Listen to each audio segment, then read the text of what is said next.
नमस्कार बंधुगण मु उमाचरण मिश्र रिटायर्ड डिस्ट्रिक्ट जज कहूँ मु 2008 फेब्रुआरी रे बलांगीर जिला जज पदवी स्वेच्छाकृत भाव अवसर नेली तापरे मु 2010 मसीहा पर्यंत ओडिशा हाईकोर्ट और सुप्रीमकोर्ट वकिलाती कली यापर मो वकिलाती पूरापूरी छाड़ी देछे तापरे मु समाज सेवा करुचे मागेणार आईन जे परामर्श मागुचन ताको देउचे एटी ओजेएस केन्द्र कराई मुझे पढ़ाऊे ये भाव में मुझको नियोजित करुचे एवं बाटे घाटे सभा समिति माने अटेंड करी लोक मानको तांकर अधिकार और कर्तव्य विषय सब बुझाई आसूची आज मो सहित एथेर आंकर करने मिस शीतल दास बस से जड़े भारी ब्रिलियंट छात्री क्लासरूम रे उत्तर देवा मुझे देखी भारी ब्रिलियंट टाइप दिए तेणु मुझे गोटे बड़ कठिन विषय से आंकरिंग करने सुजोग देचे वर्तमान से तार निजस्व परिचय संक्षेप दे प्रश्न पचार आरंभ करूँ। नमस्कार मो ना शीतल दास मु ओडिशा हाईकोर्ट एडवोकेट अच्छी एवं सान को ओजेएस केन्द्र छात्री अच्छी एठारे OJS APP ADL ADJ law officer इत्यादि परीक्षा में कोचिंग दिया जाए। सार एलएलएम करिसेंती एवं सार जने प्रख्यात आईनज्ञ और संविधानविद अटंती चलतु सार आम कि गुरुत्वपूर्ण विषय जाना। सार संविधान अनुजाई सबु भारतीय सामाजिक स्थान और मर्यादा बा प्रतिष्ठा समान अटे एक संविधान रे केउठारे उल्लेख अच्छी कहबी कि देख आंतर्जातिक मानव अधिकार आईन 1948 जोटा को यूडीएचआर कहते से स्पष्ट भाव धारा उल्लेख अच्छे जे जन्मरू प्रत्येक मनीष सामान सबु मनीषर सामान सम्मान रही भाव में स्पष्ट वार्डिंग रे भारतीय संविधान रे कौन सिटार उल्लेख करा होई नाही किंतु प्रिएम्बुल जोटा प्राक कथन कहते से स्पष्ट उल्लेख अच्छे जे आम सब भारतीय इक्वालिटी ऑफ स्टेटस अच्छे अर्थात आम सामाजिक प्रतिष्ठा बा मर्यादा बा सम्मान दृष्टि समस्त समान अटु अर्थात जाति धर्म वर्ण लिंग वंश जन्मस्थान आदि भिन्नता सत्वे आम समस्ते समान यह समस्ते हृदयंगम करंतु एवं जानतु। सर आपण कहले समस्त समान सामाजिक प्रतिष्ठा मर्यादा रही सर कहिबे कि समस्ते आईन दृष्टि रे समान बोली एपरी व्यवस्था संविधान रे अछि कि हाँ संविधान पार्ट 3 आर्टिकल 14 रे समस्ते आईन आगे समान बोली कह और समस्त को समान रूप में आईन सुरक्षा दि जावर व्यवस्था अच्छी बोली कह को साधारण नियम रे रूल ऑफ लॉ बा आईन शासन कह कौन से व्यक्ति पद पदवी सत्वे आईन ऊर्धरे नुहते यह हूँ आमर बेसिक रूल आम रूल ऑफ लॉ आम देश चलुचे यह आमर मौलिक शासन आईन अटे। सर मौलिक अधिकार कहले कौन बुझाए मौलिक अधिकार कहले गोटे आमर चैप्टर अच्छी संविधान जोटा पार्ट 3 से 12 ରୁ 35 आर्टिकल रे जो जो कथा गुड़िक कही से गुड़िक ही मौलिक अधिकार अटे।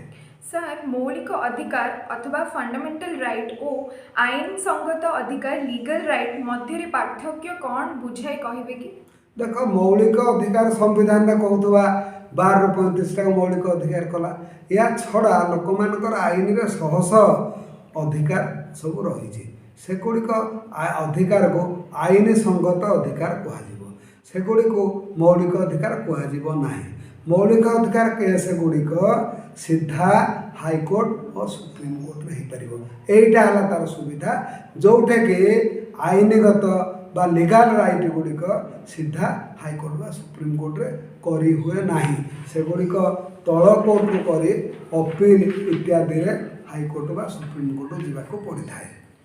नागरिक मानकर मौलिक कर्तव्य विषय कहा जाए कि हाँ नागरिक मानकर मौलिक कर्तव्य विषय धारा 51 क 11टी मौलिक कर्तव्य विषय कहुचे से दुईटी इम्पोर्टाट कर्तव्य मुझे कहूचे से गोटे ई ओके रे कहूचे लोक मध्य जाति धर्म भाषा वंश आंचलिकता नहीं विभिन्न पार्थक्य थिले समस्ते समस्त मध्य भातृभाव प्रतिष्ठा करने चेष्टा करेंगे महिला मानू असौजन्य व्यवहार करेंगे ना यह आम समस्त जाना उचित के कहुई ପିତାମାତା ଓ ଅଭିଭାବକ ମାନେ ତାଙ୍କର କର୍ତ୍ତବ୍ୟ ରହୁଛି ଛୁଆ ଜନ୍ମ କଲେ ତାଙ୍କୁ 6ରୁ 14 ବର୍ଷ ପର୍ଯ୍ୟନ୍ତ ସେମାନେ କିପରି ଉଚ୍ଚଶିକ୍ଷା ପାଇବେ, କିପରି ପାଠ ପଢ଼ିବେ, ସେଭଳି ବ୍ୟବସ୍ଥା କରିବା ତାଙ୍କର କର୍ତ୍ତବ୍ୟ।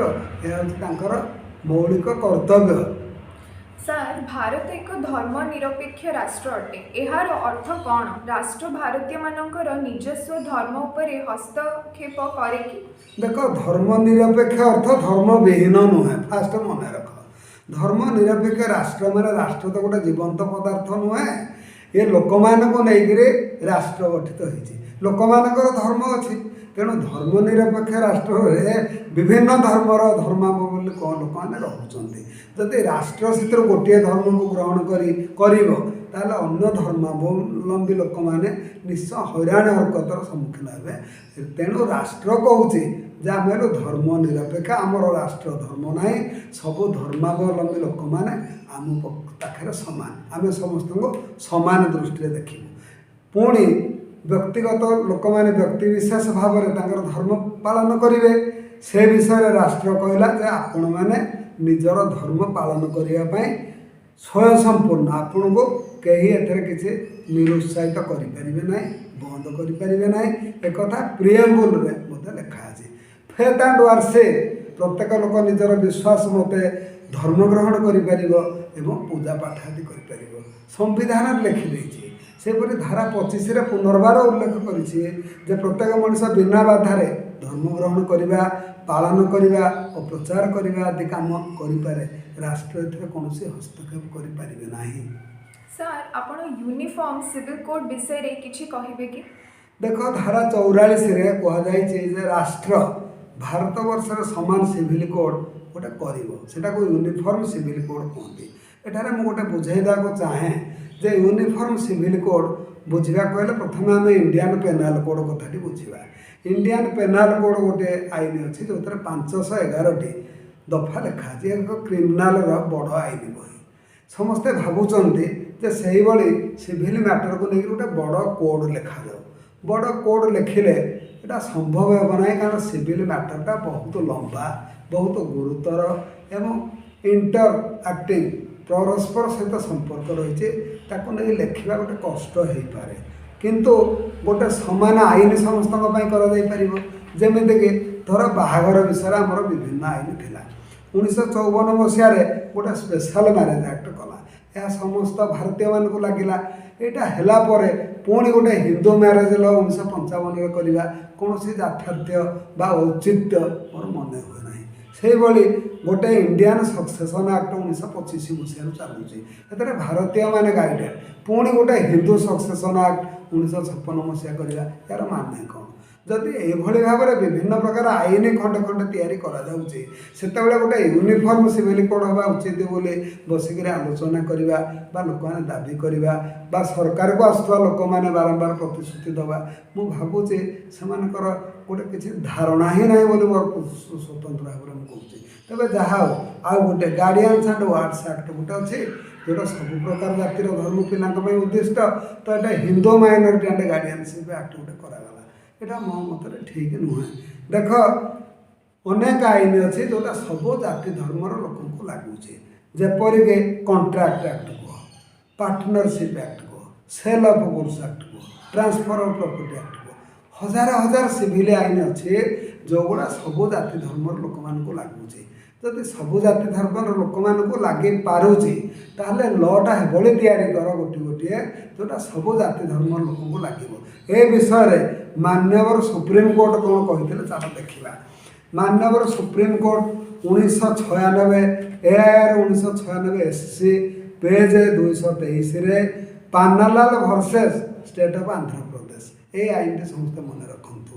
AIR 1996 SC page 1023 Pannalal versus Andhra Pradesh. ଏଥିରେ କହିଲେ ଯେ uniform law for all persons can be Don, should be Don, but one uniform code will be fatal, may be dangerous for unity of the country. It will be clumsy, cumbersome, not understandable. ତେଣୁ uniform civil କୋଡ୍କୁ ଆମକୁ ଏହା ବୁଝିବାକୁ ପଡ଼ିବ ଯେ uniform ଲ ତିଆରି କର, dish uniform on uniform ଲ ଗୁଡ଼ା ତିଆରି କରିବା ଠିକ୍ ନୁହେଁ। ଯଦି ଗୋଟିଏ ଆଇନ ଆମେ କଣ୍ଟ୍ରାକ୍ଟ ଆକ୍ଟ, TP ଆକ୍ଟ, जो ये sale of goods act partnership act ये आम गोटे गोटे सबु जाति को लगुवा लोक आईन कर शेष में आम सिविल लटा यूनिफर्म हो जाइए यूनिफर्म सिविल कोड्र यह संपूर्ण माने ମୁଁ ମୋର LLM କରୁଥିବା ସମୟରେ ବହୁ ସଭା ସମିତି ଆଦି ଆଟେଣ୍ଡ କରିଛି କିନ୍ତୁ ସାର୍ଙ୍କ ଏଭଳି ଅନୁଷ୍ଠାନରେ ଲ ପଢ଼ାଇବା ବହୁତ ହି ଇଣ୍ଟରେଷ୍ଟିଂ ଆଉ ମନକୁ ଛୁଇଁଲା ଭଳି ଲାଗେ ଯେମିତିକି ଲ ପଢ଼ିବାକୁ ମଧ୍ୟ ଗୋଟେ ପିଲା ଆଗ୍ରହ କରିବ ତେଣୁ ମୁଁ ଏହା କହିବାକୁ ଚାହିଁବି ସାର୍ ସମ୍ବିଧାନ ବିଷୟରେ ଆପଣ ସରଳ ଓ ପ୍ରାଞ୍ଜଳ ଭାବରେ ବୁଝାଇଛନ୍ତି ଏହା ଦର୍ଶକମାନଙ୍କୁ ନିଶ୍ଚିତ ଭଲ ଲାଗିଥିବ ଏଥିରେ ଅନେକ ଉପାଦେୟ ଓ ସଠିକ୍ କଥା ଶିଖିବାକୁ ମିଳିଲା ମୁଁ ଦର୍ଶକମାନଙ୍କୁ ଅନୁରୋଧ କରୁଛି ଯେ ଏହି ପ୍ରୋଗ୍ରାମକୁ ବାରମ୍ବାର ଦେଖନ୍ତୁ ନିଜର ବନ୍ଧୁବାନ୍ଧବମାନଙ୍କୁ ଏହି ଆଇନ ବତାଇ ଦିଅନ୍ତୁ ଏହାକୁ ଲାଇକ୍ ଓ ସେୟାର କରନ୍ତୁ ଏହାର ଲିଙ୍କକୁ ଯାଇ ବେଲ୍ ବଟନକୁ ଦବାଇ